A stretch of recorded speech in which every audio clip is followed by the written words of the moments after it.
Welcome to Untold Whispers. I'm your narrator tonight, here to share a story both haunting and peaceful. Take a deep breath, dim the lights, let the night settle in. Before we begin, don't forget to like the video and subscribe for more quiet chills. Tell me where you're watching from. I'd love to know who's still awake with me tonight. I've been shopping at the same Walmart for 3 years now, always after my shift ends at the diner. And I never thought twice about it until that Tuesday night in late September. The night that changed how I see every parking lot, every shadow, every pair of headlights behind me.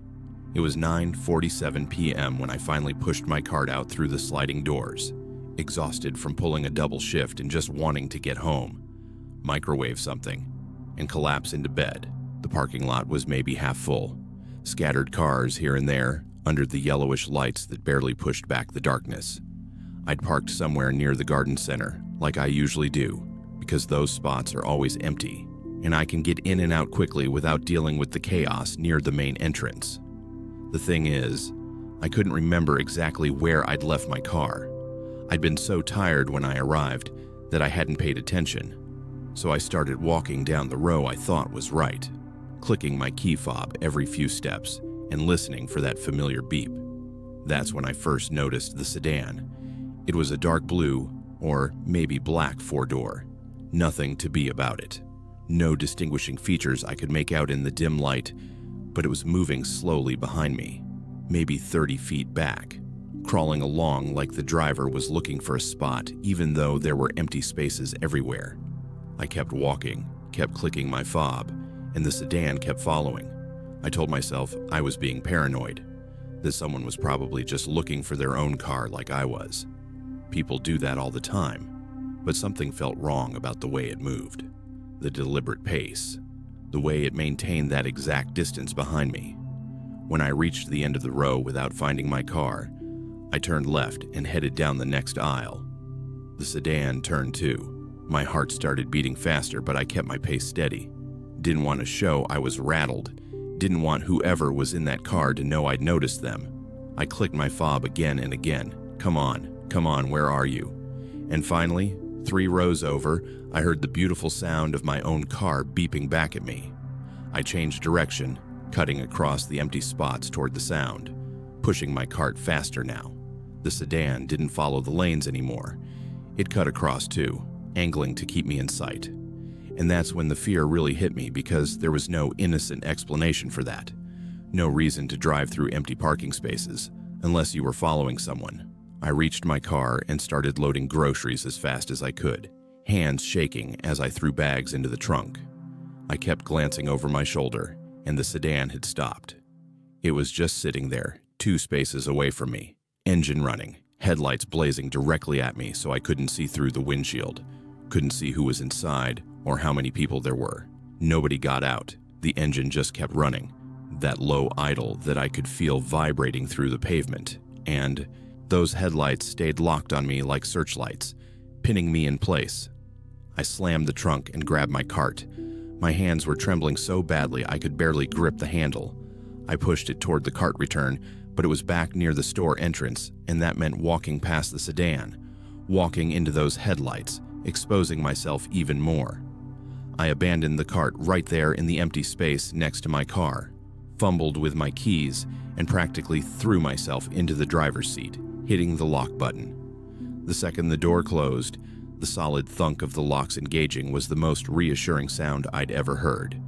I jammed the key into the ignition and started the engine. My whole body was shaking now, adrenaline coursing through me so hard I felt lightheaded. The sedan hadn't moved, still sitting there, with its engine running, still watching.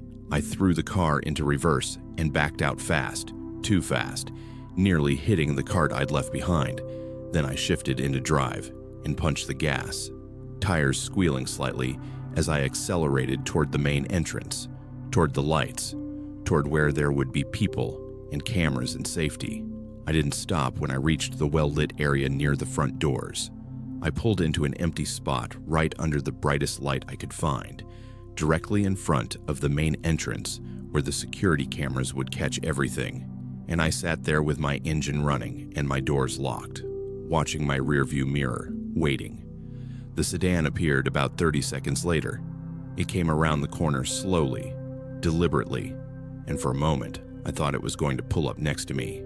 Thought whoever was inside was going to finish whatever they'd started, but instead it just circled. Once, a slow, predatory loop around the front lot, and then it headed toward the exit. I watched those taillights disappear onto the main road, and I sat there for another 10 minutes, just breathing, just trying to stop shaking, trying to convince myself it was over. Eventually, I went inside and found a manager, told him what happened, asked if they could check the security footage. He was sympathetic, but explained that the cameras in the back lot weren't great, too much distance and not enough light. He suggested I call the police. I did. I called them right there from the parking lot, gave them my statement, described the sedan as best I could, but I hadn't gotten the license plate. The headlights had been too bright. I'd been too focused on getting away, without that plate number. They said there wasn't much they could do. They'd increase patrols in the area, but that was about it. I drove home taking a different route than usual, checking my mirrors every few seconds, making random turns to make sure nobody was following me. When I finally got to my apartment, I sat in my locked car in the parking garage for 15 minutes. Just watching. Just making sure. That was 3 months ago, and I still can't park in the back of any parking lot. I arrive early when stores are busy and park near the entrance under the brightest lights. I carry my keys between my fingers like claws. I check under my car before I get in. I watch every sedan that passes. Sometimes I wonder who was in that car, what they wanted, what would have happened if I hadn't noticed them following me, if I'd parked somewhere even more isolated, if I'd been more distracted or tired. And the worst part, the part that keeps me up at night, is knowing they're still out there, still looking for someone else, someone who might not notice until it's too late. Because whoever was in that sedan wasn't impulsive, wasn't sloppy. They were patient. They were calculated. They were willing to follow me for 15 minutes through that parking lot, watching, waiting, planning. And that kind of patience means they've done this before, means they'll do it again. I just hope the next person notices in time. I've been working the overnight shift at Walmart for 8 months now, stocking shelves while the store sleeps, and I thought I'd seen everything this place had to offer. The weird customers who slip in right before closing, the mess people leave behind, the strange sounds an empty store makes at 3 a.m., but nothing, absolutely nothing, prepared me for what I found in the back storage room that night. It was 2:30 in the morning, right in the dead zone of my shift, when exhaustion hits hardest and the fluorescent lights start playing tricks on your eyes.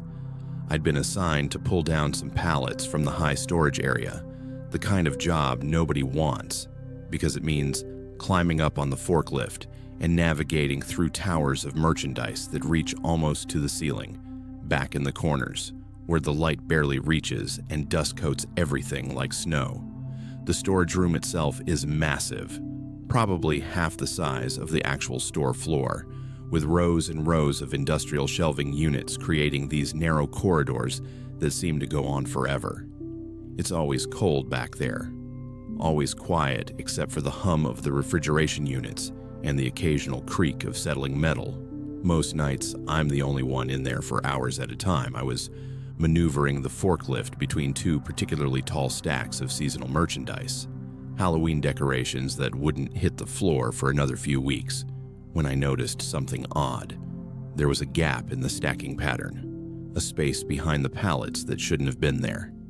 At first, I thought maybe someone had just done a sloppy job organizing, but something made me stop, made me climb down from the forklift to take a closer look. That's when I smelled it. Cigarette smoke, fresh cigarette smoke, not the stale smell that clings to someone's clothes, but the sharp, acrid scent of a cigarette that had been put out recently, maybe within the last hour.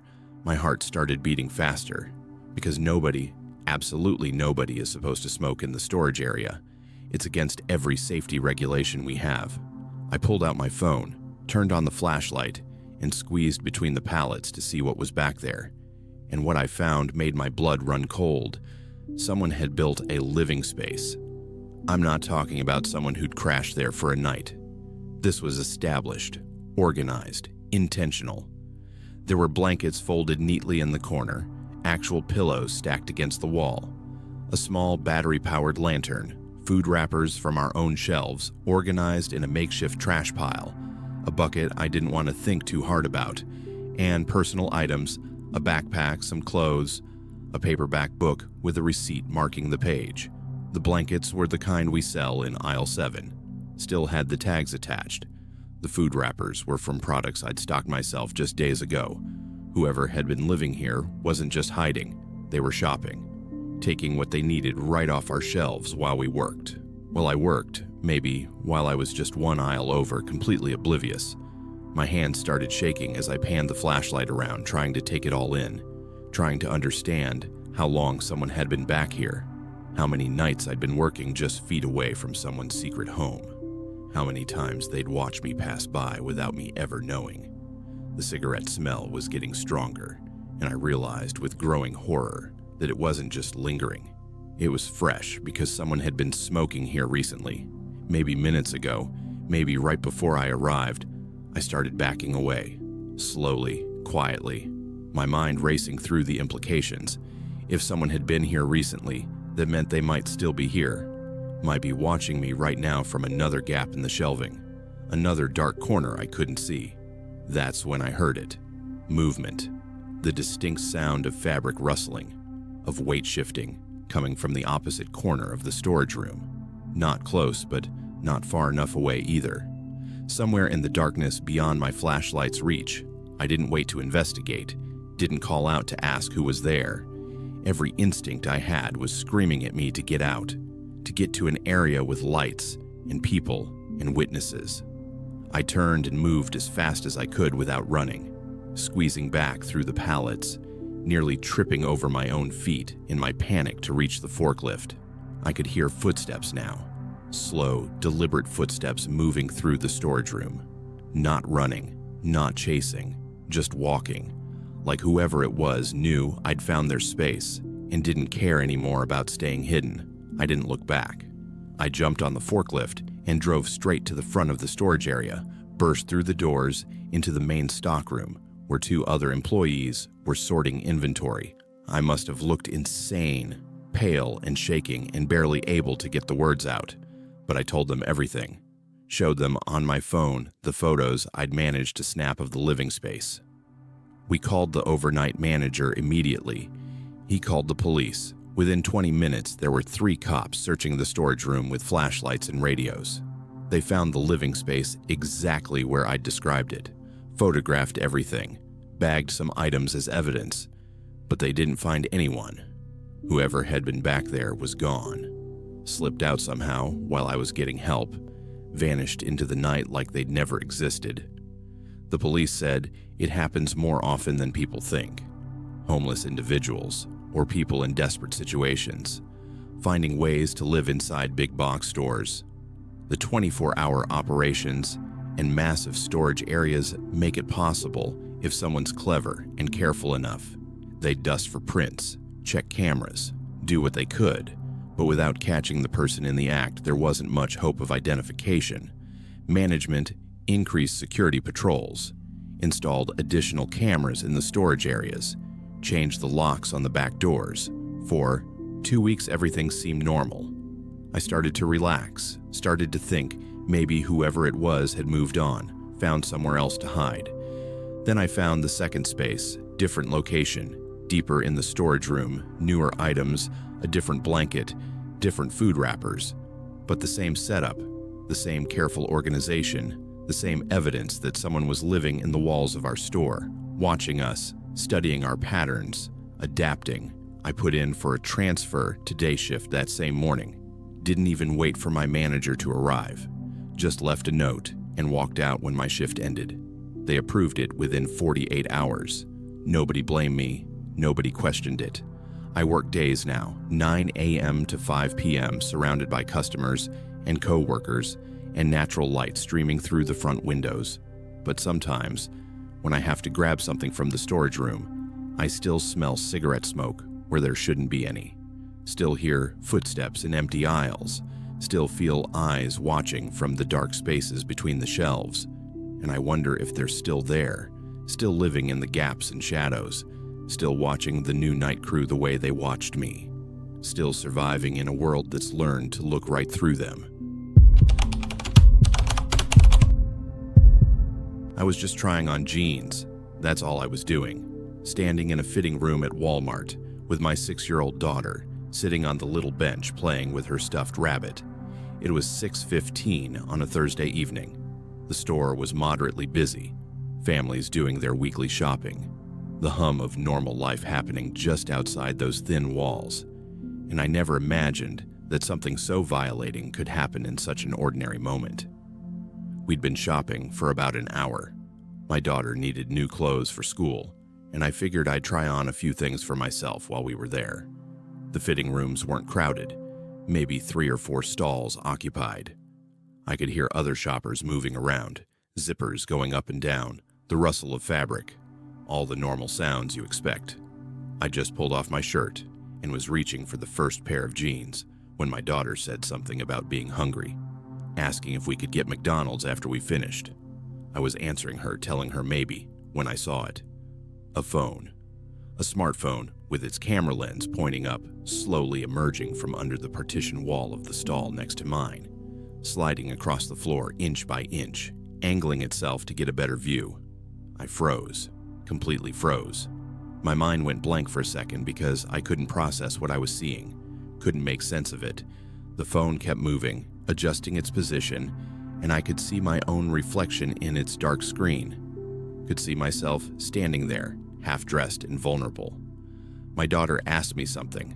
I don't even remember what, and I must have made some kind of sound, some sharp intake of breath, because she looked up at me with those big concerned eyes and said loudly, "Mommy, what's wrong? Why do you look scared?" The phone jerked back instantly, yanked away so fast it scraped against the floor. I heard rapid movement in the next stall, someone grabbing things, fumbling with what sounded like a bag or jacket. Then footsteps, fast footsteps heading away from the fitting rooms. I grabbed my shirt and pulled it on with shaking hands. My daughter was standing now, confused and frightened by my reaction, asking what happened, what's wrong, and I couldn't find the words to explain. Couldn't tell her what had just happened because how do you explain something like that to a 6-year-old? "Stay here," I told her, my voice coming out strangled and wrong. "Stay right here, baby. Don't move." I cracked open the fitting room door and looked out. The attendant was at her station folding. Returned clothes. Oblivious. I could see other shoppers browsing the racks. Everything looked normal, looked safe. But somewhere out there was the person who'd just violated my privacy, who'd tried to film me undressing, who'd been so close I could have reached down and grabbed their wrist. The thing that made it worse, the thing that turned my fear into something colder and more terrible, was how practiced it had been, how smooth the phone had, emerged slowly, carefully, positioned at just the right angle. This wasn't someone's first time. This was someone who'd done it before, maybe many times before, someone who knew exactly how to do it and how to disappear quickly when caught. I pulled my daughter out of the stall. She was crying now because I was scaring her. I was holding her hand too tight and moving too fast. I went straight to the fitting room attendant and told her what happened. Tried to keep my voice steady, but I could hear it shaking, could feel my whole body trembling with adrenaline and violation. She looked shocked, horrified. Immediately called for a manager. Within minutes, there were 3 employees around me, asking questions, taking notes. One of them went to check the adjacent stall, but of course it was empty. Of course, whoever it was had already left the fitting room area, probably already left the store. The manager, a woman maybe in her 50s, with kind eyes, asked if I wanted to call the police. I said yes immediately. I wanted this reported. I wanted it documented. I wanted there to be a record in case this person did it again, in case they'd done it before. While we waited for the police, the manager pulled security footage. She fast-forwarded through the cameras covering the fitting room entrance, and there he was, a middle-aged man in business casual clothes, khaki pants, and a button-down shirt carrying a small shopping bag. He'd entered the fitting rooms right after I did, spent less than 3 minutes inside, then walked out quickly with his head down. He was wearing a baseball cap pulled low, the brim obscuring his face from the cameras. Even in the footage, you could see how deliberate it was, how he kept his head angled away from every camera, how he moved with purpose. This wasn't random. This wasn't opportunistic. This was calculated. The police arrived, took my statement, reviewed the footage. The officer was professional and sympathetic, but I could tell from his expression that without a clear face shot, there wasn't much they could do. The man hadn't left the store with any stolen merchandise, so the door cameras hadn't tagged him. He'd paid cash for whatever was in his bag. There was no credit card to trace. "We'll file the report," the officer said. "We'll flag the footage. If he does this again, and we can get a positive ID, we'll have this on record, but without a clear face or a license plate." He didn't finish the sentence. He didn't have to. I understood. Whoever this man was, he was good at this. Good at staying anonymous. Good at getting away with it. My daughter held my hand the entire time, quiet now but clearly shaken. She'd picked up on enough to know something bad had happened, something that made the adults scared and serious. On the drive home, she asked me why that man had his phone under the wall, and I told her some people do bad things, things that aren't right, and that's why we always need to be careful. It's been 4 months, and I still can't go into a fitting room alone. When I absolutely have to try something on, I bring my husband or a friend, someone to stand guard outside, someone to make sure nobody comes into the stalls near me. And even then, my heart races. Even then, I check under the walls constantly, looking for shadows, looking for movement. I think about that man sometimes. Wonder if he got away with it before I noticed. Wonder how many other women he's done this to. How many victims don't even know they were filmed. I think about all those phones out there, all those videos that might exist of women in their most vulnerable moments, and it makes me sick. The worst part isn't even what happened. It's knowing he's still out there, still doing it, still walking into stores with his baseball cap and his practice technique, still violating women and getting away with it, because he's learned how to stay invisible, how to leave no trace. Sometimes I see men in baseball caps at stores, and my chest tightens. I find myself watching them, looking for signs, looking for that particular way he moved, quick and purposeful and guilty. My husband says I need to let it go, that I can't live in fear forever, but he doesn't understand. It's not fear, it's awareness. It's the knowledge that predators exist in ordinary spaces, that they dress like everyone else, shop like everyone else, blend into the crowd until they find their moment, their opportunity. I'll never have that innocence back, that ability to walk into a fitting room without checking under the walls, without listening for movement in adjacent stalls, without feeling that spike of panic every time I hear footsteps too close. That's what he took from me that day. Not just my privacy, but my sense of safety in the most mundane of places. And he'll never know, never care, never face consequences for it. But I remember, and I watch, and I warn every woman I know, because if it happened to me, it's happening to others. And maybe, just maybe, if enough of us are vigilant, if enough of us speak up, one day someone will catch him in the act. One day he'll make a mistake. And when he does, I hope they throw everything at him.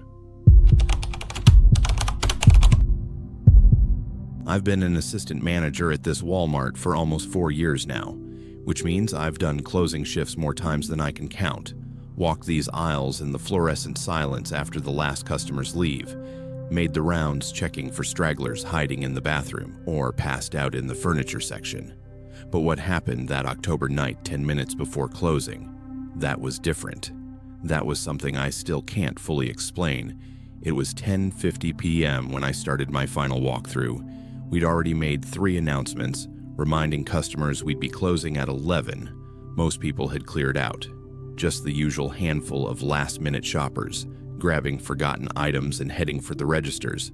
I started in the back corner near automotive and worked my way forward, scanning each aisle, making sure nobody was lingering.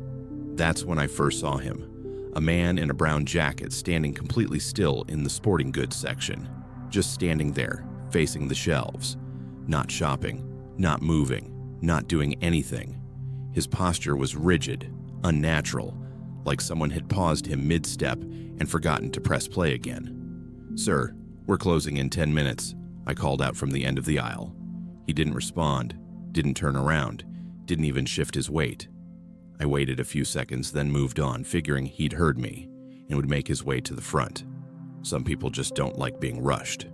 I continued my walkthrough, checking electronics, toys, household goods. Everything looked clear.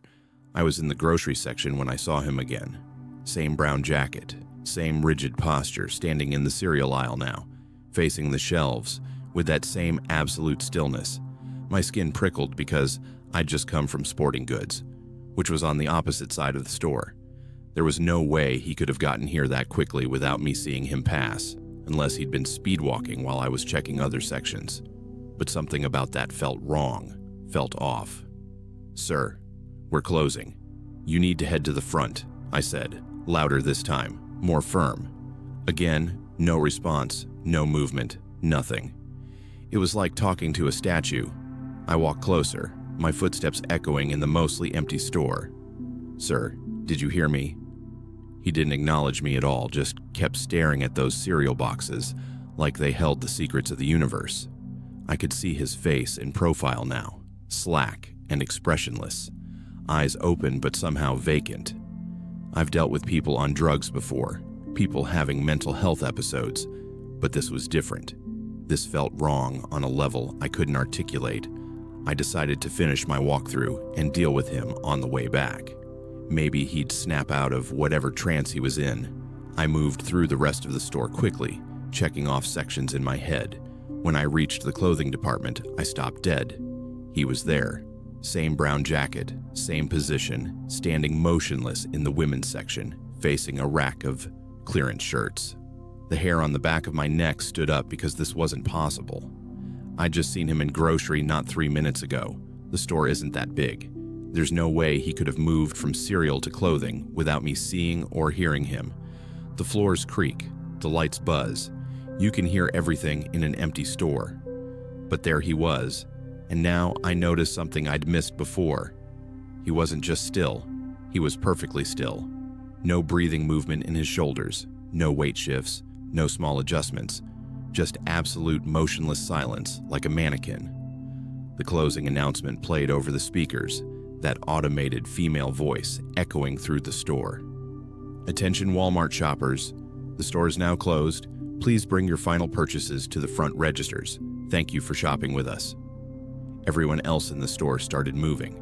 I could hear the rustle of last-minute activity, carts rolling, footsteps heading toward checkout.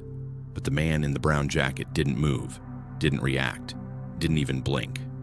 Something in my gut told me not to approach him alone. Not in this empty section with no witnesses, but I'm the assistant manager. It's my job to clear the store, my job to make sure everyone leaves. I took a breath and walked toward him, my keys jangling at my hip, the only sound. "Sir, the store is closed. You need to leave now," I said, standing about 10 feet away, close enough to be heard, far enough to run if I needed to. For a long moment, nothing happened. Then slowly, so slowly it seemed to take forever, he turned around. His face was empty. That's the only word I have for it. Empty. Not angry, not confused, not scared, just blank. Like someone had erased whatever made him human and left just the shell. His eyes were open, but there was nothing behind them. No recognition, no awareness, no emotion. It was like looking at a mask, like nobody was home. "The store is closed," I repeated, my voice shakier now. "You need to go." He stared at me with those dead eyes for what felt like an eternity but was probably only 10 seconds. Then without a word, Without any change in expression, he turned and walked toward the exit. His movements were mechanical, precise, each step exactly the same length, arms hanging at his sides. No swing, no natural movement. I followed at a distance, watching him walk through the store, past the registers where my cashiers were counting their drawers, past the greeters shutting down their stations. Nobody else seemed to notice him, or if they did, they didn't react. He walked straight to the exit doors and disappeared into the parking lot. I locked the doors behind him with shaking hands, then immediately went to the security office, pulled up the footage from the last hour. What I saw made my blood run cold. The man had appeared on camera at 10:35, entering through the garden center entrance, and from that moment, he'd been standing, just standing, in various sections of the store, sporting goods first, completely motionless for 23 minutes. Then somehow he was in grocery, standing for another 18 minutes, then clothing. The timestamps didn't make sense. There were gaps, moments where he should have been walking between sections but wasn't on camera, like he'd teleported, or like the cameras had simply failed to record him moving. And in every shot, that same rigid posture, that same unnatural stillness. I watched the footage of our final interaction, watched myself approach him, watched him turn around, and even on camera, even in grainy black and white security footage, there was something profoundly wrong with his expression. Something that made me glad I was watching it on a screen and not experiencing it again in person. He never came back. I checked the footage every night for weeks, looking for that brown jacket, those dead eyes, that mechanical walk, but he never returned. The police said without a crime, there was nothing they could do. Suggested maybe he was on drugs or having a mental health crisis, but I know what I saw. Now when I do closing shifts, I check those sections twice. Sporting goods, grocery, clothing. I look for brown jackets, for people standing too still, for eyes that look through instead of at. My staff thinks I'm paranoid, overly cautious. They don't know what I saw, don't know about the man who stood motionless in our store for almost an hour, watching nothing, waiting for nothing, just existing in that terrible empty silence. Sometimes I wonder if he was even human, or if something had crawled into a human shell and forgotten how to operate it properly, forgotten how to breathe and blink and move naturally. I wonder if he's standing somewhere else now, in some other store, some other building, waiting for closing time with those empty eyes. And I wonder what would have happened if I'd touched him, if I'd reached out and grabbed his shoulder. Would he have felt real? Would he have reacted? Or would my hand have passed through him like smoke? I'm glad I never found out. Glad I kept my distance, because whatever that thing was wearing a brown jacket and pretending to be human, I never want to get that close to it again. But sometimes, late at night, when I'm doing my final walkthrough, I feel eyes on me, feel that same cold presence, and I turn around expecting to see him there, motionless and staring, waiting. So far, the aisles have always been empty, but one day they won't be. One day, I'll turn around and he'll be there again. And this time, I don't think he'll leave when I ask. This time, I think he'll just stand there, staring with those dead eyes, until I understand whatever message he came to deliver. And that's the part that keeps me awake at night. I've worked loss prevention for 6 years, watched thousands of hours of security footage, caught shoplifters, documented incidents, analyzed patterns. I thought I'd seen everything a camera could show me, but there are some things that happen just outside the frame, just beyond what technology can capture, and those are the things that haunt you long after you've clocked out. It started in early March, a Tuesday evening around 7:30 p.m. I was reviewing the day's footage like I always do, scanning for suspicious behavior, unusual patterns, anything that might indicate theft or fraud. That's when I first noticed her. A woman, maybe mid-40s, wearing a long gray coat and dark pants, walked into the store through the main entrance. But instead of grabbing a cart or basket, instead of heading toward any merchandise, she walked straight to the first support pillar near the entrance and touched it. just a brief touch with her right hand. Then she moved to the next pillar, touched it, then the next. She was walking the perimeter of the store, touching each structural support pillar in sequence, one after another, methodical and deliberate. She never looked at products, never acknowledged other shoppers, just walked and touched, walked and touched. It took her about 20 minutes to complete the circuit. Then she left through the same entrance she'd used to come in. It was odd, definitely odd, but odd isn't illegal. People do strange things. Maybe it was some kind of obsessive-compulsive ritual. Maybe she was mentally ill. I made a note of it and moved on. 2 days later, Thursday evening at 7:30 p.m., she was back. Same gray coat, same route, same ritual, touching each pillar in the exact same sequence, same timing. She left after 20 minutes without buying anything, without interacting with anyone. The following Tuesday, 7:30 p.m., there she was again. Now I was paying attention. Now it was a pattern. I started saving the footage, documenting each occurrence. Tuesday and Thursday evenings, like clockwork, always 7:30 p.m., always the same route, always touching those pillars in sequence, never deviating, never shopping, never speaking. By the end of March, I documented 8 visits. By mid-April, it was 16. Always the same, always precise. I showed the footage to my supervisor, asked if we should approach her, maybe ask if she needed help. He watched for a minute, then shrugged. As long as she's not stealing or causing problems, let her be. Probably just eccentric. But it wasn't eccentricity. I knew that in my gut. This was something else, something ritualistic, the way she touched each pillar with such purpose, such focus, like she was checking them, or marking them, or performing some kind of ceremony only she understood. I started timing her routes, mapping them. Each visit was identical down to the second. She touched pillar 1 at 7:31, pillar 2 at 7:33, pillar 3 at 7:35. You could set your watch by her. The precision was inhuman, unsettling.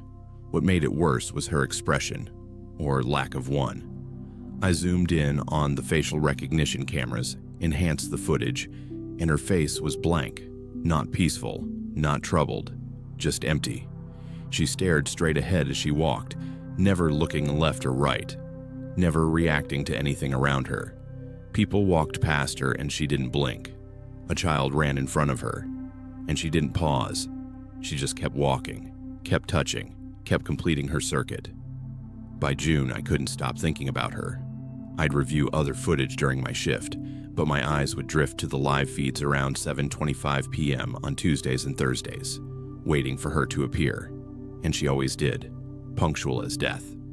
On a Thursday in late June, I decided I'd had enough. I needed to understand what she was doing, why she was doing it. I needed to hear her speak, needed some proof she was real and not just a glitch in our system, some loop of footage playing over and over. At 7:30 p.m., I watched her enter on the monitors, watched her touch the first pillar. Then I left the security office and headed to the sales floor. I knew her route, knew exactly where she'd be. I positioned myself near pillar 7, the one in the home goods section, and waited. I could see her coming. That gray coat, that measured walk. I stepped into her path, ready to speak, ready to ask her what she was doing. She wasn't there. 1 second I could see her approaching. The next second the aisle was empty. I spun around, checked both directions. Nothing. Nobody. Just normal shoppers going about their business. I pulled out my radio. Check camera 12. Home goods section. Do you see anyone in a gray coat? The voice crackled back. Negative. Just regular customers. I ran back to the security office, my heart pounding. Pulled up the live feed for home goods. She was there, on camera, continuing her route, touching pillar 8. But I'd just been standing there. I'd been in that exact spot, and she wasn't there. Couldn't have been there without me seeing her. I rewound the footage, watched myself enter the aisle, watched myself look around confused, and on the same footage, at the same timestamp, I could see her walking past me, walking right through the space where I was standing, like I wasn't there, like I was the ghost. My hands started shaking. I watched her complete her circuit, Watched her leave through the main entrance at 7:51 p.m. like always. Then I sat there in the dark security office trying to rationalize what I'd seen. Camera malfunction, video lag, something technical, something explainable. But I knew better. I'd felt something in that aisle, a cold spot, a presence, something that made my skin crawl even though I couldn't see it. The following Tuesday, she didn't come. 7:30 passed, then 7:45, then 8, weird. For the first time in 3 months, her pattern was broken. Thursday came and went, no gray coat, no ritual, nothing. I should have been relieved, but instead I felt unsettled, anxious, like waiting for the other shoe to drop.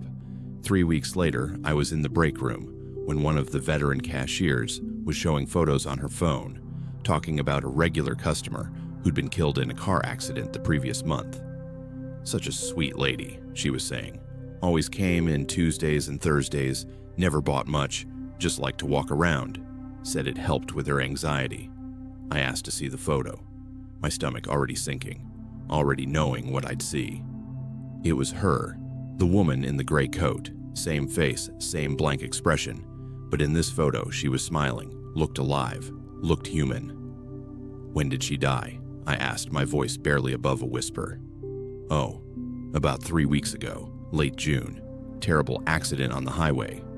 I checked my documentation that night. The last footage I had of her was June 28th. The cashier said the accident was June 29th.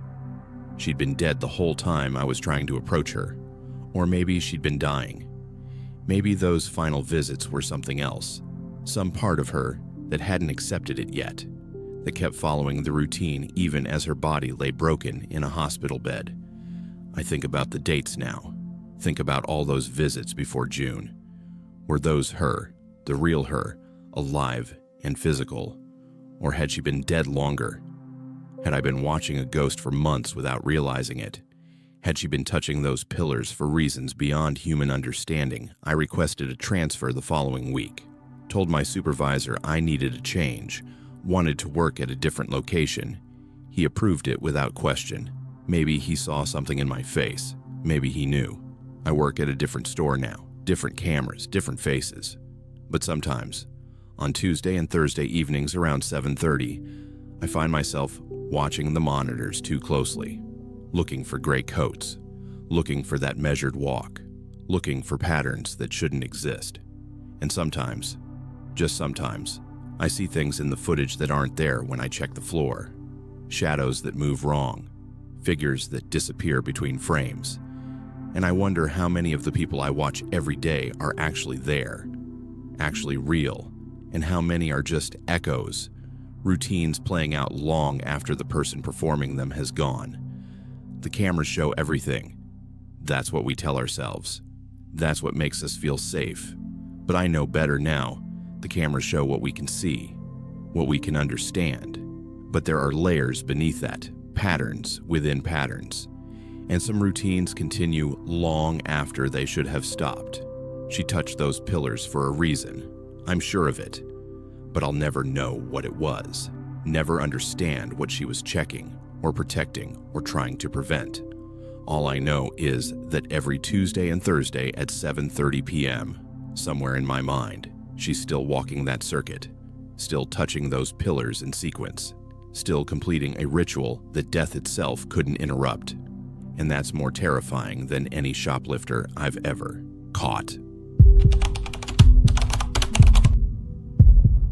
I remember sitting in those uncomfortable plastic chairs near the Walmart pharmacy, waiting for my prescription to be filled, reading the same page of my book over and over because I couldn't focus.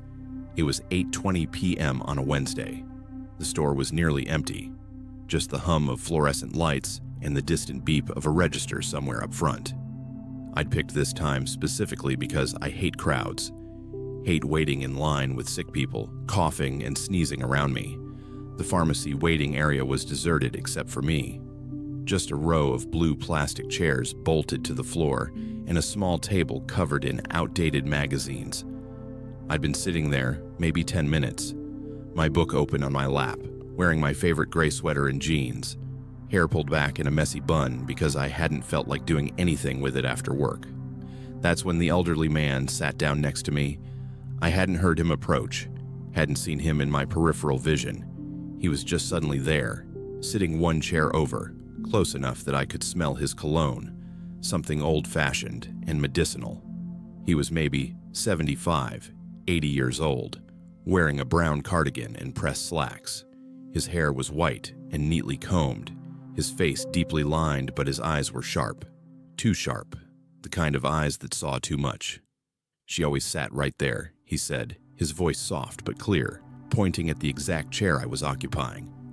I looked up from my book, confused. "Excuse me." "The girl who used to sit right there," he continued, settling back in his chair, like we were old friends catching up. "She wore a gray sweater too, had her hair up just like yours, always brought a book to read while she waited." My skin prickled. "I don't understand." He smiled, and there was something unsettling about that smile, something knowing. "She was reading the same book, actually, isn't that funny?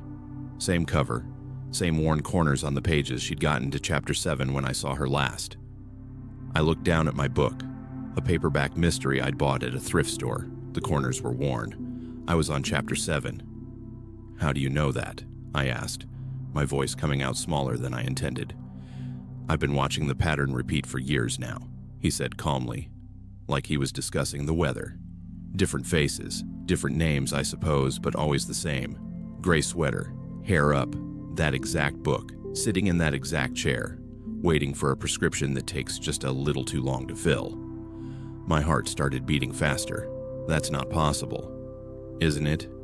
He turned to look at me fully, those sharp eyes boring into mine. "You came in at 8:15, dropped off your prescription at 8:17. The pharmacist told you it would be 20 minutes. You chose that chair because it's farthest from the main aisle. You don't like people walking behind you, makes you anxious." Everything he said was true, exactly true, but there was no way he could know that. I'd been alone when I came in, the pharmacy. Staff had been busy in the back. Nobody had been watching me. "You're going to ask how I know all this," he continued, that unsettling smile never leaving his face. "And I'm going to tell you the same thing I told the last one, and the one before that. I've been coming to this pharmacy every Wednesday at 8 p.m. for 43 years. I sit in these chairs, I watch, I remember, and every few months she appears again, always the same but always different. Always you, but never you." "That doesn't make any sense," I said.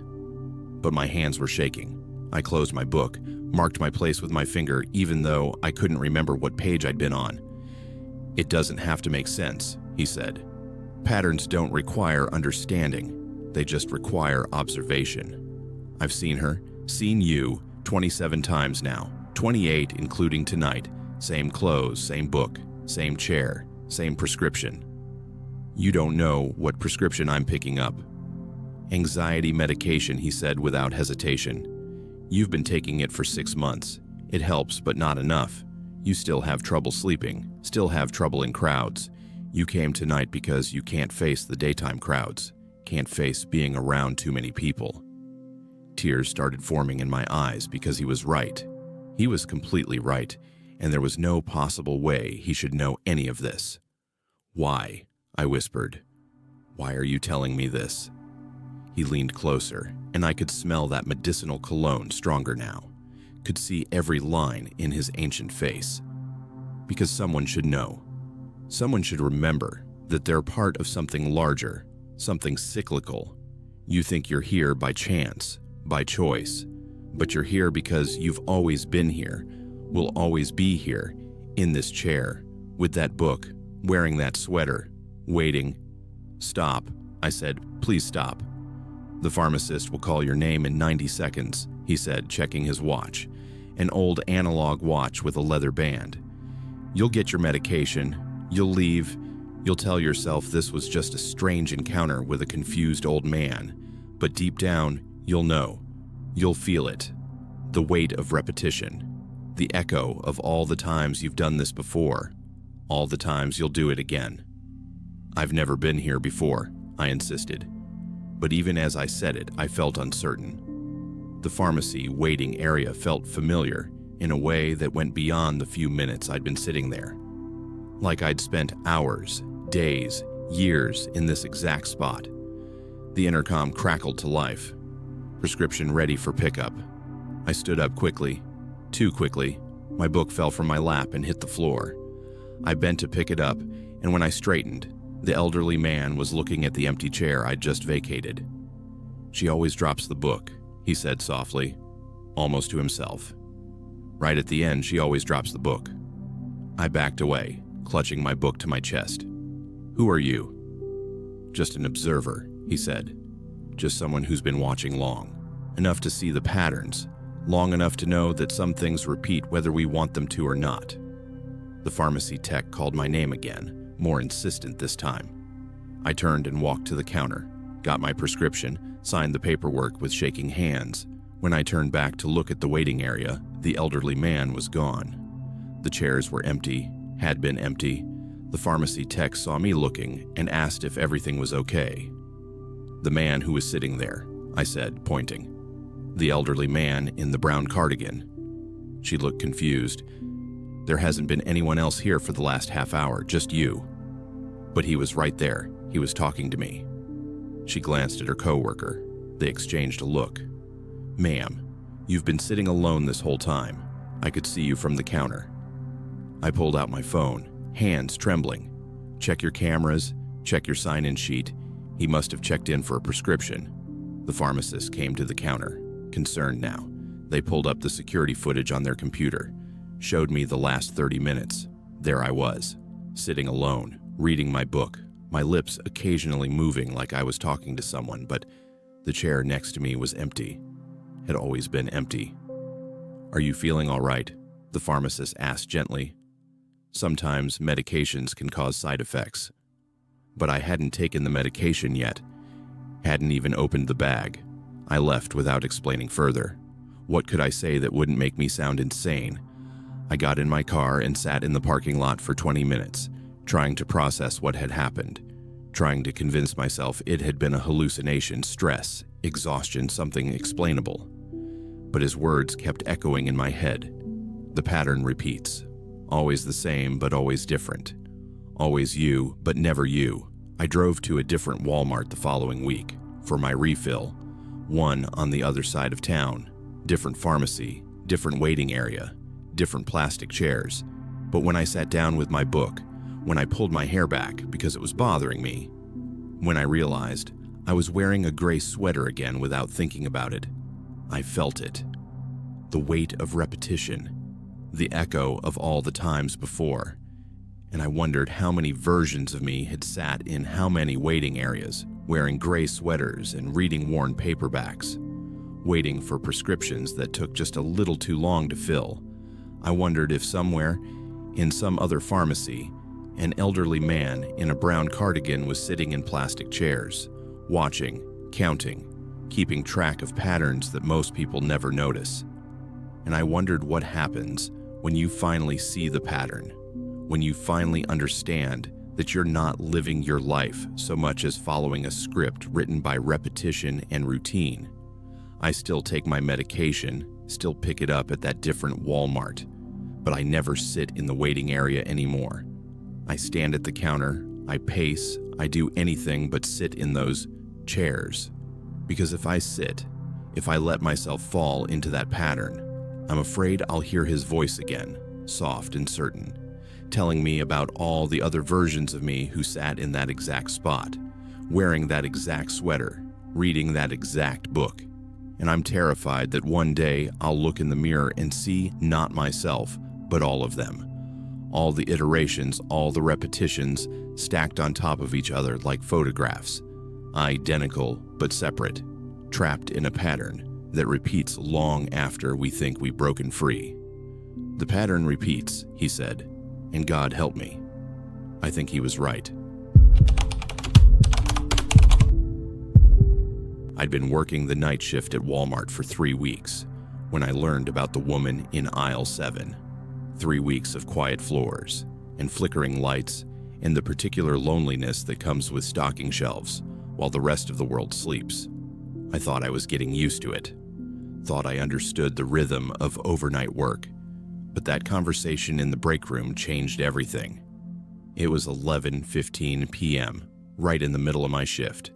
I was sitting at one of those cheap folding tables eating a sandwich and scrolling through my phone when 3 other employees came in, veterans who'd been working nights for years. They had that tired, casual way about them that comes from doing the same thing over and over until it becomes automatic. They were talking about their sections, complaining about the usual things, difficult customers from earlier in the day, merchandise that wouldn't fit on shelves, broken equipment, normal work stuff. Then one of them, a guy who worked in grocery, said something that made me look up. At least I didn't have to deal with the woman in aisle 7 tonight. The other 2 laughed. Not amused laughter, but that dark, tired kind that means you're laughing so you don't have to think about something. One of them, a woman who'd been working there longer than I'd been alive, said, "She's still showing up." "Every 3rd night or so," grocery guy said, "just standing there like always." I put down my phone. "What woman?" They all looked at me like they'd forgotten I was there, like I was so new I didn't count yet, didn't deserve to know the secrets that come with surviving the night shift. "You haven't seen her yet," the older woman said. It wasn't a question. Seen who? The 3rd employee, a quiet guy who usually kept to himself, spoke up. "There's a woman who appears in aisle 7, canned goods section. She just stands there, always facing away. Never moves, never shops, just stands." I waited for the punchline, for them to laugh and admit they were messing with the new person. But they didn't laugh. They just looked tired, looked resigned. "You're serious?" "Dead serious," grocery guy said. "I've seen her maybe 20 times, always the same, always in the exact same spot. Middle of the aisle between the soup and the vegetables, facing the back wall, never turns around." "So tell her to leave," I said, "or call security." They exchanged looks, that knowing glance that made my stomach turn.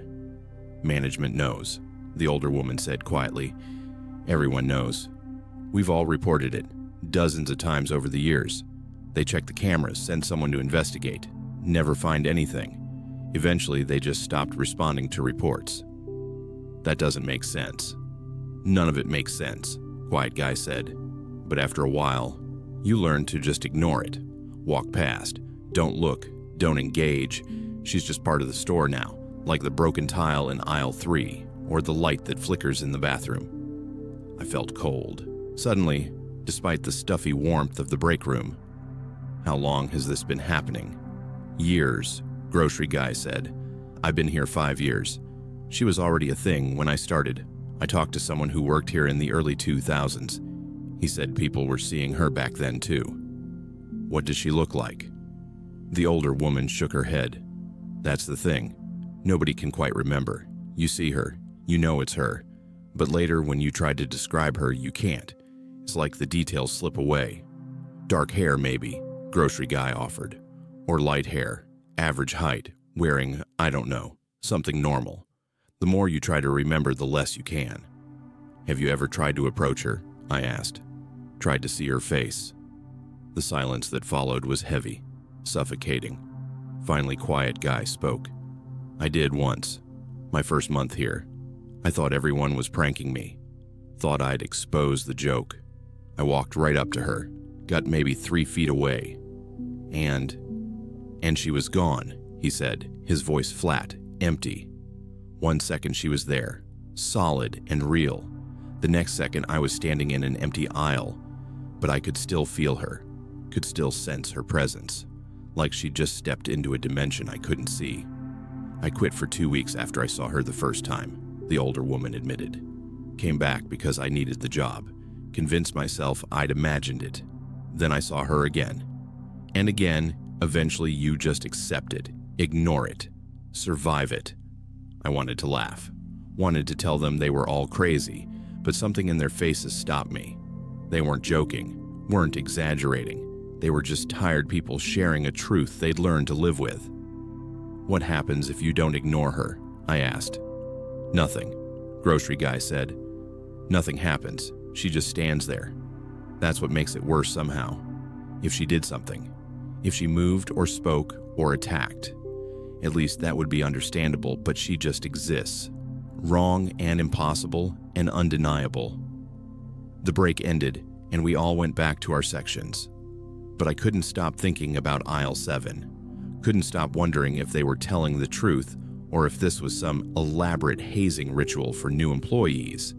2 nights later, I found out it was 2:30 a.m. The store was completely empty except for U.S. Night Stalkers.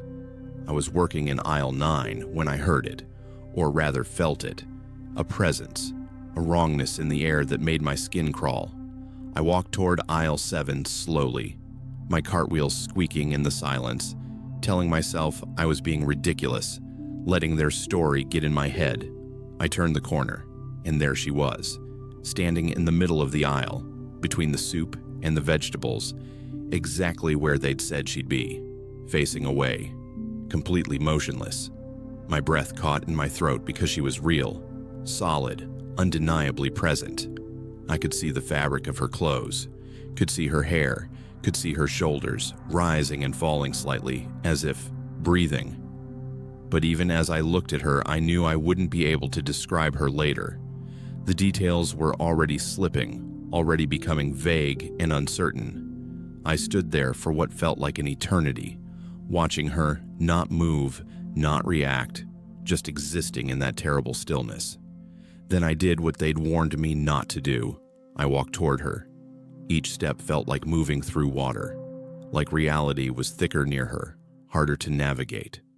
I got within 5 feet, 4 feet, 3 feet. "Excuse me," I said, my voice sounding wrong in that empty aisle. She didn't respond, didn't acknowledge me at all. I walked around to see her face, and the aisle was empty. 1 second she was there, the next I was alone, but I could feel where she'd been standing, could feel the cold spot in the air, could sense the wrongness of it. I backed away, slowly, my heart hammering, turned and walked quickly to the break room. I didn't run, couldn't run, but I moved as fast as dignity would allow. The older woman was there, saw my face, just nodded like she understood. "You saw her?" "Yeah." "You okay?" "No." She handed me a bottle of water. "You will be, eventually, or you'll quit. Most people quit." I lasted 2 more weeks, put in my notice, found a day shift job at a grocery store across town. My supervisor didn't seem surprised, didn't try to convince me to stay. "Good luck," was all he said. And there was something knowing in his tone, something that suggested he understood why. The nightmares started about a week after I quit. Always the same. I'm walking through aisle 7. I can see her standing there. I walk closer and closer, but never reach her. She's always just out of reach, always facing away. In the dreams, I know that if I could just see her face, just understand what she is, it would all make sense. But I never do. I wake up before I can turn her around. It's been 6 months now. The nightmares are less frequent, but they haven't stopped. Sometimes I drive past that Walmart on my way to work, look at the building, wonder if she's still there, still standing in aisle 7, still facing away.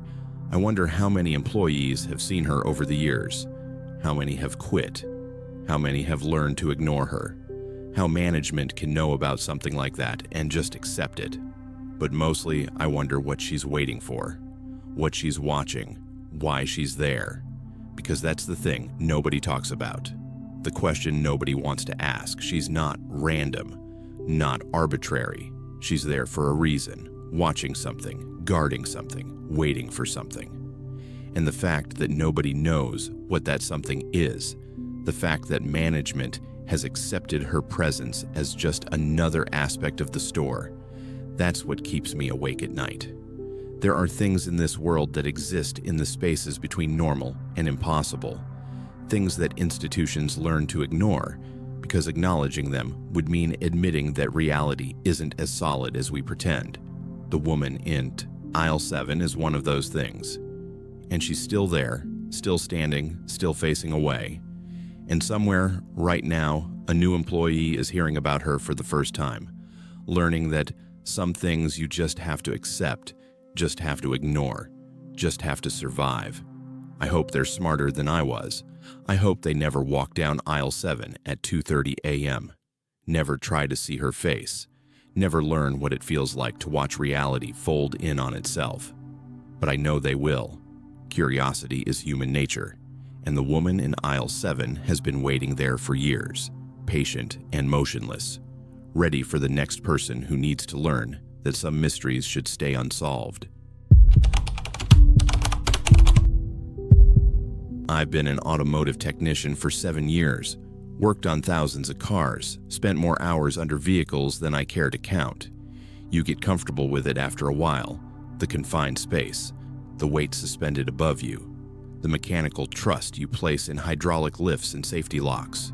But there are moments that remind you how vulnerable you really are, moments that strip away that comfortable familiarity and leave you with pure primal terror. It was a Tuesday afternoon, 4:30 p.m., the kind of routine shift where muscle memory takes over and your mind wanders while your hands do the work. I was doing a standard oil change on a sedan. Nothing complicated, nothing unusual. The car was up on the lift. I'd already drained the old oil and was reaching for the new filter. The automotive bay was quiet, just the usual background noise of the main store beyond the walls. My coworker had left about 5 minutes earlier to grab parts from the back room. Said he'd be gone maybe 10 minutes. We did this all the time. One person watching the bay while the other ran errands. Completely normal, completely safe. I was on my back on the creeper, that little wheeled platform that lets you slide under vehicles positioned directly beneath the oil pan. My arms extended upward, working the filter loose when I heard it. The bay door, the big rolling metal door that separates our work area from the main store, closing. That wasn't unusual by itself. The door was automatic, had a sensor, sometimes closed on its own if nobody was moving around to trigger it staying open. But then I heard the second sound, the lock engaging, that heavy metallic click that meant someone had manually locked it from the inside. My hand stopped moving, filter half loosened, oil starting to drip onto my gloves. "Hey," I called out, my voice echoing slightly in the enclosed bay. "Someone there?" No response, just silence, heavy and waiting. I started to push myself out from under the car, started to slide the creeper backward so I could see the rest of the bay, but then I heard them. Footsteps. Slow, deliberate footsteps. Not the quick, purposeful stride of someone with a job to do. Not the casual shuffle of a customer wandering in. These were measured, intentional, predatory. They were walking around the car, circling it slowly. I could hear each step distinctly, could track the movement as whoever it was made a complete circuit around the vehicle, suspended above me. My heart started hammering, because this wasn't my coworker, wasn't anyone who should be in here. The bay door was locked. We were alone, and someone was circling the car I was trapped beneath. I looked through the gap between the floor and the bottom of the car, tried to see who was there, and that's when I saw the shoes, dress shoes, black leather dress shoes, polished and formal. Not the steel-toed work boots every technician wore, not the sneakers customers usually had on. These were expensive shoes, the kind you wear to an office or a funeral. The footsteps continued their slow circuit, and I realized with growing horror that whoever was wearing those shoes was studying the car, studying the lift, studying the exact position I was in beneath several thousand pounds of suspended metal and glass. They completed one full circle and then stopped. The shoes stopped moving, positioned directly beside where I was lying. I could see them clearly now, could see how still they were, how deliberately placed. I tried to speak, tried to call out again, but my voice caught in my throat because I suddenly understood with terrible clarity that whoever was standing there knew exactly where I was, knew I was trapped, knew I couldn't get out quickly. The silence stretched, became suffocating. I counted the seconds in my head. 1, 2, 10, 20, 30. A full minute of complete stillness. Those dress shoes unmoving. The presence above me patient and waiting. I thought about the lift, about the hydraulic systems that held tons of metal above my head. Thought about how easy it would be for someone to release the safety lock. How quickly that car would drop if the pressure failed. My hands were shaking now, still holding the half-loosened oil filter, drops of old oil falling onto my chest. I was too afraid to move, too afraid to draw attention to myself, even though whoever was there clearly knew exactly where I was. Another minute passed, the longest minute of my life. I could hear my own breathing, rapid and shallow, could hear my heart pounding in my ears, could hear absolutely nothing from above except that terrible patient silence. Then, cutting through the tension like a knife, I heard the bay door unlock, heard it start to roll open, heard my coworker's voice calling out, "Hey man, sorry that took so long. They had the wrong filter in stock." The moment I heard the door, the presence vanished. I don't mean I heard footsteps walking away. I mean the feeling of being watched, of being trapped with something predatory.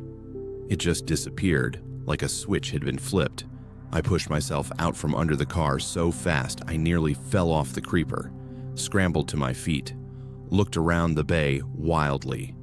Empty, completely empty except for my coworker standing in the doorway, holding a box of oil filters and looking at me concerned. "Dude, you okay? You look like you've seen a ghost." "Did you see anyone?" I demanded. "Did anyone come through that door?" "What? No, nobody's been here. Why?" I looked down at the floor where the dress shoes had been standing. No footprints in the oil residue that always coated our bay floor. No marks, no evidence anyone had been there. "Someone was in here," I insisted. "Someone locked the bay door, was walking around the car. I saw their shoes." My coworker looked at the door, then at me. "The door locks automatically sometimes when it closes, you know that. And nobody came in. I've been watching from the parts room. I can see the bay entrance from there. I'm telling you, someone was here." He could see I was serious, could see I was shaken. Okay, let's check the cameras." We went to the security office, pulled up the footage for the automotive bay, watched the last 15 minutes. There I was, sliding under the car, working on the oil change, my coworker leaving. And then, nothing. Just me lying there, under the car, completely alone. The bay door closing on its own, me suddenly stopping work and looking around. On camera, it looked like I'd frozen for no reason. Had spent 2 minutes lying motionless under that car, staring at nothing. But I knew what I'd heard, what I'd seen. Those dress shoes had been real. That presence had been real. "Maybe you fell asleep for a second," my coworker suggested. "Had a weird dream. It happens, especially when you're lying down." But I hadn't been asleep. I'd been terrified. Had counted every second of those 2 minutes with crystal clarity. We went back to the bay. I finished the oil change, because what else was I going to do? But I kept looking over my shoulder, kept checking for dress shoes, kept listening for footsteps. When we closed that night, I pulled the security footage again, expanded the search, checked every camera angle, every timestamp, looked for anyone in dress shoes entering the store, entering the automotive area, anything, nothing, no one matching that description, no unexplained movements, no gaps in coverage. The footage showed exactly what my coworker had seen. Me, alone, working, then freezing, then continuing. But what the cameras couldn't show was the feeling, that suffocating presence, that patient predatory waiting. I've worked a lot of shifts since then, never alone though. I made that clear to my supervisor. Told him I needed someone in the bay with me at all times. He thought I was being paranoid, but he accommodated it. Because I know what I experienced. Know that for 2 minutes I was trapped under a suspended vehicle with something that shouldn't have been there. Something that understood vulnerability, understood fear, understood exactly how helpless a person is when they're lying on their back under tons of metal. Sometimes, when I'm under a car now, even with coworkers nearby, even with the bay door open and people walking past, I feel it again. That presence, that watching. And I work faster, get out quicker, never let myself be fully beneath a vehicle for longer than necessary. The other technicians have noticed, joke about how I've gotten faster at oil changes, how I can swap a filter in record time now. They think I'm just getting better at my job. They don't know that speed comes from terror, from the memory of dress shoes standing beside me, from the knowledge that sometimes things exist in the spaces we can't see, in the gaps between what cameras record and what actually happens. I think about those shoes sometimes, wonder who was wearing them, what they wanted, why they chose that moment, that bay, that particular vulnerability. And I think about how easily it could have gone differently, how a hand reaching for the lift controls, how a release of pressure, how quickly I would have been crushed. But they didn't do that. Whoever or whatever it was, they just stood there, watching, waiting, letting me understand how helpless I was, letting me feel that primal terror of being prey. Maybe that was the point. Maybe the fear was the goal. Or maybe I interrupted something. Maybe my coworker's return stopped something that was just beginning. I'll never know. And that's what haunts me most. Not knowing what would have happened if those 2 minutes had stretched to 3, to 5, to 10. Not knowing if those dress shoes are gone or if they're just waiting for the next time I'm alone, the next time I'm vulnerable, the next time I slide beneath a suspended vehicle and trust that the world above me is safe. I don't trust that anymore. Can't trust it. And I never work alone in the bay, not ever again. Because some lessons you only need to learn once. And the lesson I learned that Tuesday afternoon is that there are things in this world that hunt in the spaces we think are safe, that find us in our moments of vulnerability, that watch and wait with infinite patience. And sometimes, if you're lucky, they let you go, but they never let you forget. I've been working as a self-checkout attendant for 2 years now, standing at that podium in the center of 12 machines, watching for errors, helping customers who can't figure out how to scan produce, catching the occasional shoplifter who thinks they're clever. It's repetitive work, mind-numbing sometimes, but it's straightforward. Or at least it was until I realized I wasn't just watching the customers. One of them was watching me. It was a Thursday evening, 7:45 p.m. Moderate traffic for that time. Families doing their weekly shopping. People grabbing dinner ingredients, the usual crowd. I was helping an elderly woman figure out how to pay with her phone when I noticed him. A man, maybe late 30s, average height, wearing jeans and a gray hoodie. Nothing remarkable about him. Nothing that would make you look twice. He'd positioned himself at Station 4, the one with the best angle to my podium, and he was scanning items. I went back to monitoring the other machines, approved an age-restricted sale, helped someone with a coupon that wouldn't scan, the normal flow of the job, but something kept pulling my attention back to Station 4. The man was still there, still scanning. I glanced at my watch. He'd been at that machine for almost 15 minutes. That's unusual, but not unheard of. Some people have large orders, some people are slow, but usually you can see progress. See the bagging area filling up, see the total climbing. His cart had maybe 10 items in it. His bagging area was empty. I watched more carefully now, saw him scan a box of cereal, the machine beep, the price appear on screen, then his hand would move to the void button, cancel the item, scan it again, void it again, over and over. The same box of cereal, the same motion, mechanical and purposeless. 20 minutes passed. He was still there, still scanning and voiding. I was helping other customers, but keeping an eye on him, trying to figure out what he was doing, if this was some kind of scam I wasn't familiar with, some new way to manipulate the system. Then I saw it. Reflected in the self-checkout screen, he wasn't watching the items, wasn't watching the scanner, he was watching me.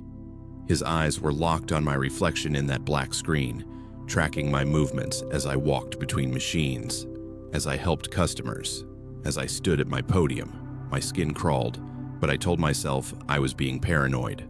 Lots of people zone out at self-checkout. Lots of people stare at nothing while they scan. It didn't mean anything. 30 minutes now, same items, scan and void, scan and void.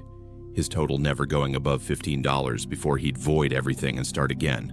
I started walking toward him, ready to ask if he needed help, ready to figure out what he was actually doing. And that's when I saw the phone. It was positioned in his cart, propped up against a bag of chips, angled directly at me. The red recording light barely visible, but definitely there. He'd been filming me, Filming me for over half an hour while pretending to shop, the realization hit me like ice water. All those scans and voids weren't random, weren't mistakes. They were an excuse to stand there, to stay at that machine, to keep that camera pointed at me while I worked. I walked directly to Station 4, my heart pounding, but my face professional. "Sir, can I help you with something?" He looked up at me, not startled, not guilty, just calm. And in that moment, I saw the calculation in his eyes, saw that he knew I'd figured it out and didn't care. "Just having trouble with the scanner," he said, his voice flat, practiced. "You've been here for 45 minutes, I said, "scanning the same items over and over, and you have a phone recording in your cart." He smiled. Actually smiled, not embarrassed or apologetic, but amused, like I'd told a joke only he understood. "Is that against store policy?" he asked, still calm, still confident. "Recording people without their consent is illegal." "Prove I was recording you," he said, reaching into his cart, his hand moving toward the phone. "Don't touch it," I said quickly. "I'm calling security." I pulled out my radio, called for management, called for security, kept my eyes on him the whole time. He didn't move, didn't try to run, just stood there with that small smile, watching me. And somehow, that was worse than if he'd panicked, worse than if he'd shown any normal human reaction. My manager arrived first, then store security. I explained what I'd seen, pointed out the phone. The man just stood there, didn't deny it, didn't defend himself, just waited. Security took the phone, checked it, found exactly what I'd said. 43 minutes of video, me helping customers, me standing at my podium, me bending down to help someone pick up dropped items, me completely unaware I was being recorded. "We need to call the police," my manager said, but the man was already moving, backing away from the cart, from the phone, from the evidence. "Go ahead," he said, still calm. "Call them, file your report, see what happens."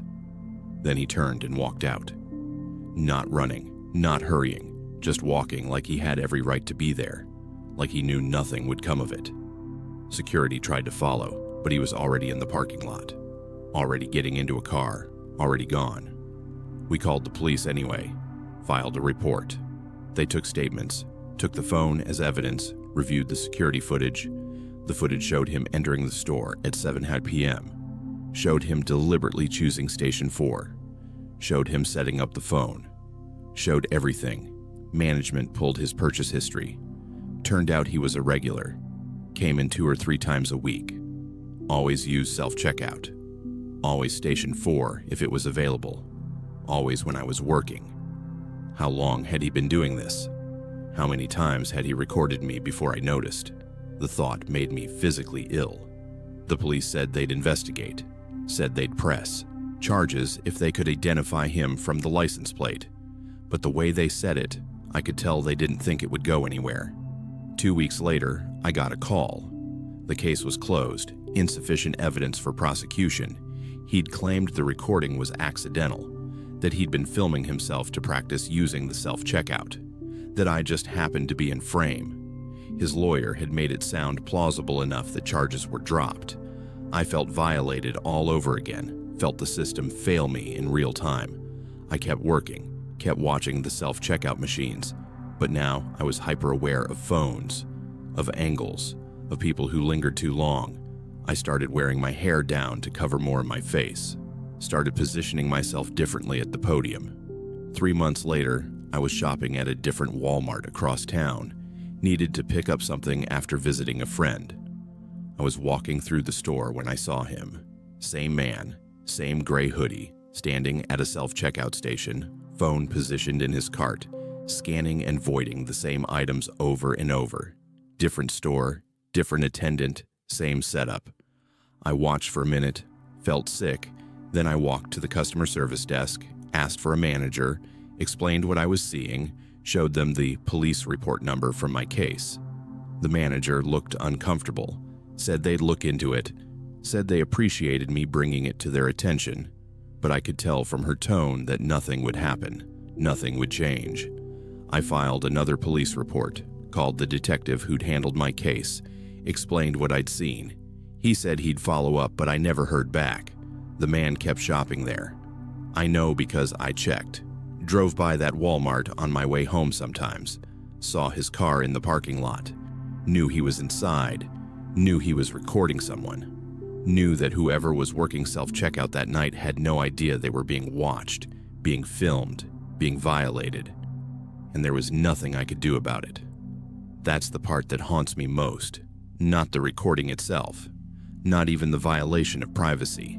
But the helplessness. The knowledge that this man understands the system well enough to exploit it.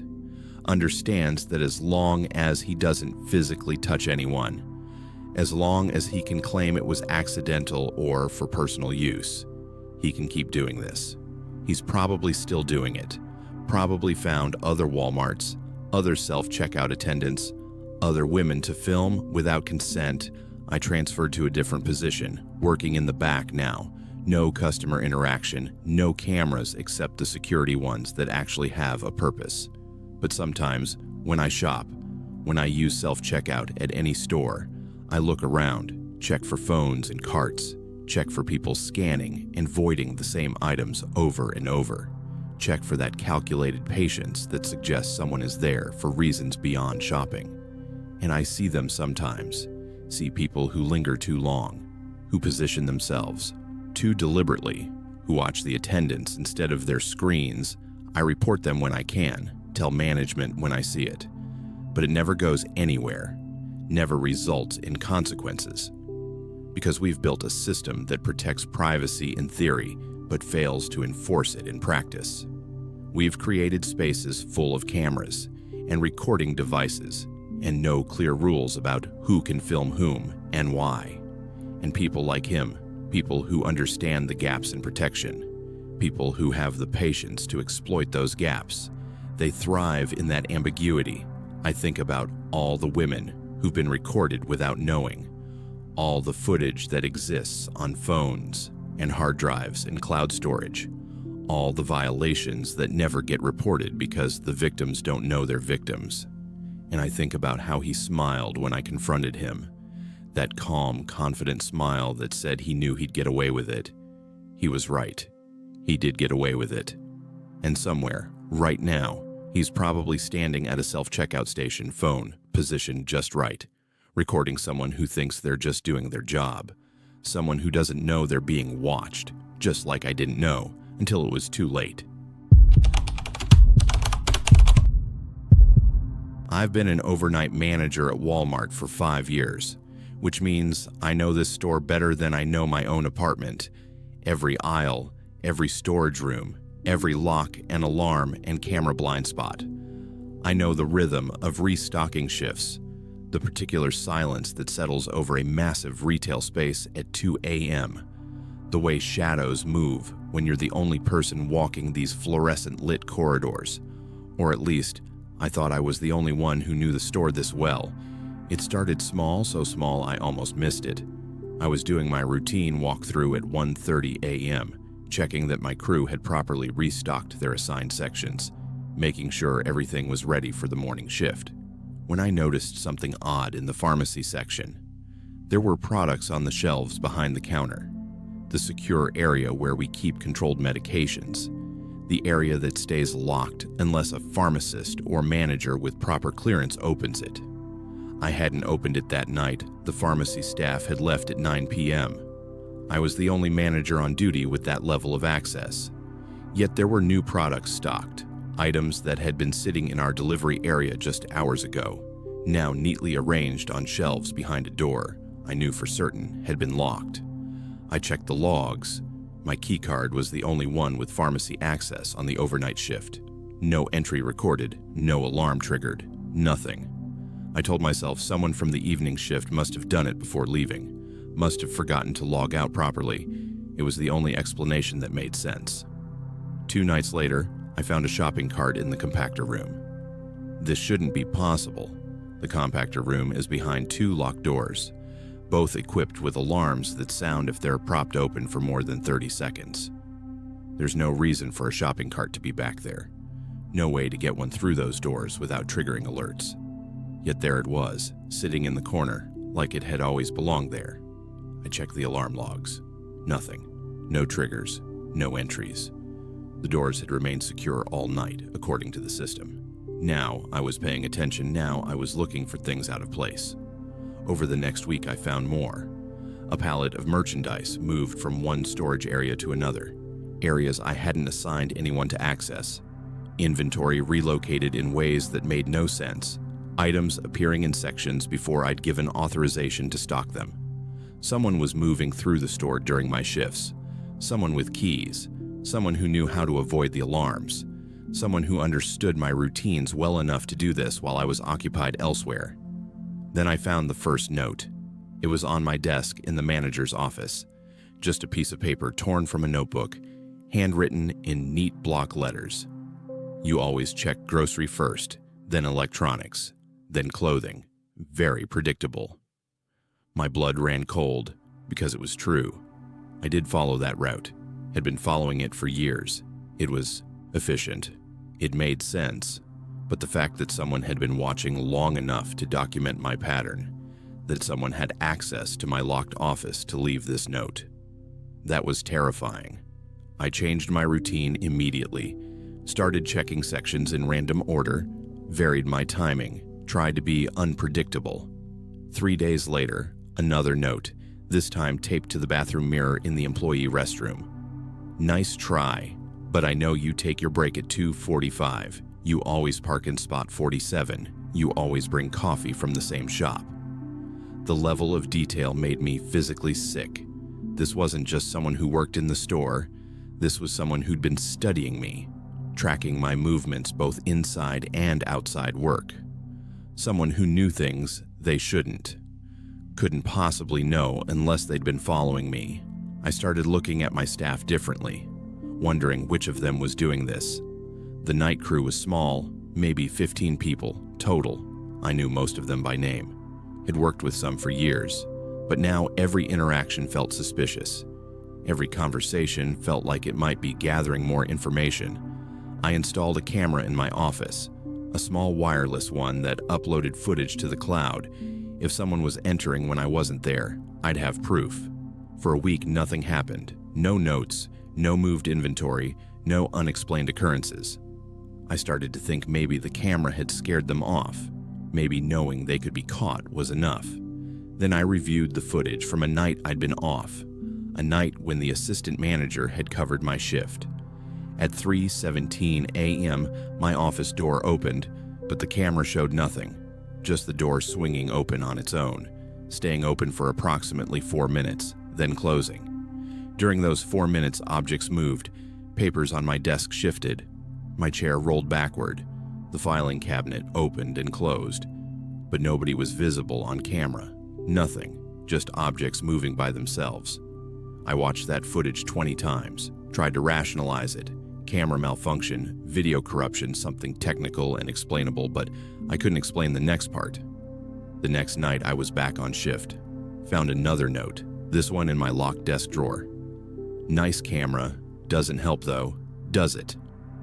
They knew about the camera, had left the note specifically to tell me they knew, to tell me that even my attempts at security were futile. I went to the store director the next day, showed him the notes, told him about the moved inventory, the impossible access. I expected him to take it seriously, expected immediate action. Instead, he looked uncomfortable, asked if I'd been under a lot of stress lately, suggested maybe I should take a few days off, implied without saying it directly that he thought I was imagining things. But the notes, I insisted, physical evidence, handwriting analysis, fingerprints. Anyone could have written those, he said. Could be a prank, could be someone messing with you, doesn't mean there's a serious threat. He promised to review security footage, promised to look into it, but I could tell he didn't believe me. Could tell he thought I was being paranoid or unstable. I stopped reporting it after that, stopped trying to get help through official channels. Instead, I started documenting everything myself, taking photos of the notes, recording timestamps of when I found moved items, building my own case. The activity stopped for 2 weeks. Complete silence, no notes, no moved merchandise, nothing out of place. I started to relax, started to think maybe it was over. Maybe whoever was behind it had gotten bored or scared. Then I came out to the employee parking lot at 6 a.m. after my shift. Found all 4 of my tires slashed, clean cuts, deliberate damage. My car sitting on its rims in spot 47, the spot I always parked in. No note this time. The message was clear enough without words. Security footage of the parking lot showed nothing.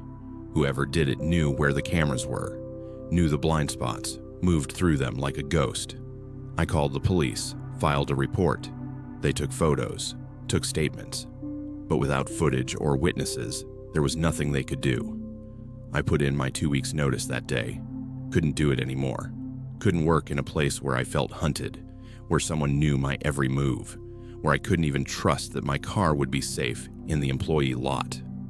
The store director tried to convince me to stay, suddenly took my concerns seriously now that there was property damage, now that it had escalated beyond what he could dismiss as stress or imagination. But it was too late. I was done.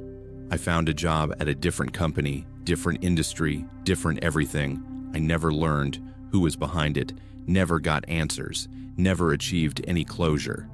Sometimes I drive past that Walmart, see it lit up in the darkness, wonder if they're still there, still moving through those aisles at night, still leaving notes for whoever replaced me. I wonder if the new overnight manager has found notes yet, if they've noticed things out of place, if they've felt that creeping dread that comes from knowing you're being watched, being studied, being hunted. The fear never fully left. Even now, 5 months into my new job, I find myself checking over my shoulder, varying my routines, parking in different spots, because whoever was doing that, whoever had that level of access and knowledge and patience, they were good at it. They knew how to avoid cameras, how to bypass alarms, how to move through a secured building like they owned it, and the fact that they focused on me specifically, that they took the time to document my routines, to learn my schedule, to leave those notes, that suggests obsession, suggests someone who wasn't just playing a prank, but actively targeting me. I think about the note that mentioned my coffee shop, the one that knew which spot I parked in, those details from outside the store, outside my work life. That means they'd followed me home, had watched me in my private life, had crossed boundaries that went far beyond workplace harassment. Sometimes I wonder if they're still watching, if they followed me to my new job, if all my precautions are meaningless because they're still out there, still studying me, still waiting. I've changed my routines completely. Take different routes home, shop at different stores, never park in the same spot twice. I become hyper-vigilant in ways that exhaust me, but I can't stop because I know what it feels like to be prey, to be someone's focus, to have your sense of safety stripped away by someone who understands that the most terrifying violations aren't physical, they're psychological. They never touched me, never threatened me directly, but they didn't have to. The notes were enough. The impossible access was enough. The demonstration that nowhere I went in that building was truly secure. That was enough. I hope the new overnight manager is more careful than I was. I hope they vary their routines. I hope they check over their shoulders, because that store has someone in it who shouldn't be there, someone with keys they shouldn't have, someone with knowledge they shouldn't possess. And until they're caught, until someone finally takes this seriously enough to investigate properly, they're still there, still moving through those aisles at night, still watching, still waiting, still looking for their next target. And I'm just grateful it's not me anymore, even though the fear follows me everywhere, even though I still check my tires before I drive anywhere, even though I still find myself looking for notes in places they shouldn't be. The fear never fully leaves. That's what I learned. Once you've been hunted, once you've felt that particular violation of safety, you never quite feel secure again. And somewhere in that Walmart, right now, someone is working the overnight shift, completely unaware that they're being watched, being studied, being documented, just like I was. And I can't warn them, can't help them, can only hope they notice before it's too late. before the notes start appearing, before they realize that the store they thought they knew has secrets they never imagined, before they learn what it means to be prey. Thanks for watching Untold Whispers. If these stories kept you up at night, hit that subscribe button and turn on notifications so you never miss our next terrifying tale. Drop a comment below telling us which story disturbed you the most. And remember, the most horrifying experiences happen in the places we think are safest. Stay alert out there.